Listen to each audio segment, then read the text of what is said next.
अक्कलकुवा विधानसभेचे शिवसेनेचे नवनिर्वाचित आमदार आमच्या पाडवी यांनी काल परवाच एका आदिवासी महिलेचा विनयभंग केला आहे। त्यांना बेदम मारहाण केली आहे।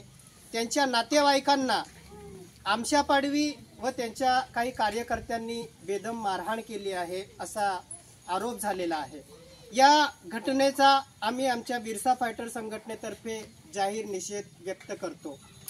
कोणताही आमदार असो, अशा पद्धतीची गुंडगिरी आमची संघटना किंवा आदिवासी समाज खपवून घेणार नाही। आमदारांना चांगलं कार्य करावं यासाठी जनता निवडून देत असते।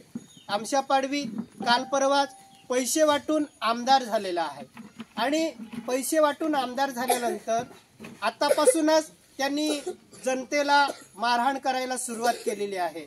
म्हणजे एक चुकीचा संदेश समाजामध्ये जात आहे। एक बेईमानी होण्यासारखी, एक निर्लज्जपणाची आणि एक कलंक लावण्यासारखी ही घटना घडलेली आहे। म्हणून आम्ही संघटनेतर्फे त्यांचा जाहीर निषेध व्यक्त करतो। ज्यांनी ज्यांनी आदिवासी महिलेला अशा पद्धतीची वागणूक दिलेली आहे, मारहाण केलेली आहे, त्या सर्वांचा आम्ही निषेध व्यक्त करतो। अशा प्रकारची कुठलीही घटना आम्ही संघटना म्हणून खपवून घेणार नाही।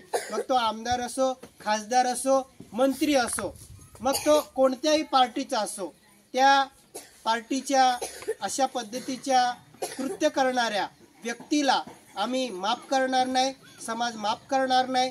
म्हणून या लोकांवरती कायदेशीर गुन्हा दाखल झालाच पाहिजे आणि यांच्यावरती कडक कारवाई झाली पाहिजे अशी आम्ही मागणी करणार आहोत। पुन्हा या घटनेचा आम्ही संघटनेतर्फे जाहीर निषेध व्यक्त करतो। जय बिरसा, जय आदिवासी।